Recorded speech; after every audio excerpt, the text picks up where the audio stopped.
We all know that FC25 comes out on many different platforms, but not all the platforms are created equal. You've got your next-gen platforms like an Xbox Series X and S and a PS5, PC as well. And then you've got the older-gen platforms like a PS4, Xbox One, and then there's also a Switch version, which is a little bit different again. Today we're going to take a look at the next-gen exclusive features. These are the features you can get only on next-gen platforms like a PS5 or PC or Xbox Series X and S. And we'll just see what differences there are between the old-gen and the new-gen. If you do enjoy the video, please leave a like for me and make sure you subscribe for more FC25 videos. This is something you're never going to notice unless you actually go into the replay theater, but this is a feature on next-gen consoles or platforms. It's called ball deformation. What does that mean? Basically, when you're playing the game and you do like a power shot or something that really hits the ball well, you know, with a lot of power, you're going to see the ball deform when the foot makes contact with the ball. So we've got Haaland here, and as you can see, normal touches don't really deform the ball. But once you set up a power shot with Haaland, which we're going to do very, very soon here like that, you'll notice if you slow it right down, that the ball deforms right when the foot hits it. It's a very little detail. It's something you won't even notice as you play the game normally. But you can see that the ball has deformed a little bit when Haaland's foot strikes it. And as the ball goes into the air, it sort of expands once again. So there we go, one more time. It deforms, and then it sort of expands again. Look at that. So we're on the PS4 version of the game now. Let's see if there's any ball deformation. I'm going to do a power shot with Haaland there, and let's see what the ball does. So the next-gen version obviously showed the ball contracting and expanding. Will the PS4 version show it? The answer is most likely no. So Haaland strikes it as hard as he can, and there's really no ball deformation here. So I guess this is just another next-gen feature. Another feature that's pretty much on next-gen only is muscle flex. What does that mean? Well, basically, you're going to see more realistic muscle flexes as you play, as you run around, as you hit the ball and stuff on your players. So let's use Haaland here, for example. This probably could be on a PS4 version of the game, but I think it's more prominent on the next gen. You can see that Haaland's legs have a lot of muscle definition there. And as he'll run around, you'll notice that he's got like the quads. You can see pretty much all the different kinds of muscles. I'm not a personal trainer or anything, so I don't know the names of the muscles and all that. Yeah, you can see even with the legs there that there's a lot of definition there. And that's going to work on all the players in the game. So you can see that as he runs. And then as he takes touches. It's once again another feature that you're never really going to notice unless you go into the replay theater and slow the game right down. But I guess it just makes things realistic to look at. Let's see if muscle flex is in the PS4 version of the game. And yeah, there's not really much definition. You can't really see individual muscles there. So I would say this feature is not available. Things like ball deformation and muscle flex are very, very minor features. But they are different, you know. It's something you'll only notice, though, if you go into instant replay and slow it down like I do. But as you can see, even with the power shot, Haaland does not have any muscle definition in his legs. The PS4 version basically makes you look like you skip leg day all the time, while the next-gen version makes it out like you always train legs every day of the week. Hair strands are also better in next-gen. As you can see with Haaland, for example, each strand moves at the back very differently, like realistic hair, I guess. And you can see as he runs around, as he takes touches, as he moves his head, the hair moves accordingly. And once again, it's one of those features that you'll probably only notice in replays, but still it's nice to look at and it makes things look realistic as well. There's other players in the game that have this strand hair technology. For some reason, this orbit feature in the highlighter replay system is broken again. Look at that. EA can't even get this thing right. It's so annoying. Literally, the basics are broken in this game. Don't they test this game? I don't think they do.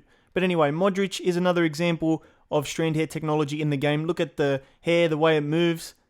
Goes around, so many different strands there, and they go up and down as he runs around. Modric in FC25 on the PS4 does have a little bit of strand hair at the top, but as you can see, as we work our way towards the bottom of the hairstyle, it sort of all moves as one piece. You don't really get that strand hair technology like you do on next gen. So yeah, obviously it's not really a big deal. It's something you'll mostly notice if you go to instant replay or you watch cutscenes. Obviously you see this effect more with long hair, but there are players with shorter hair that sort of have hair strand technology as well. Players like Messi, I would say. The old gen version of the game does not have individual hair strands, so the hair basically moves as one big piece. You can see with Haaland's face there that the back of his hair does move as one big piece practically, while the next gen one had individual strands that moved in different ways. So that's a little bit of a difference there. There's another next-gen feature called bubbles. Yes, if you play at the West Ham London Stadium, you might see bubbles before the game starts. So the players walk out, they're blowing the bubbles everywhere. What's cool as well is if you skip the pre-game match introductions, you can see bubbles on the field for the first couple of minutes when you kick off. So you can play around and you can see the bubbles on your screen. They do disappear after a little while, after a couple of minutes of gameplay in the match. Let's see what happens on the PS4. Do we get the bubbles?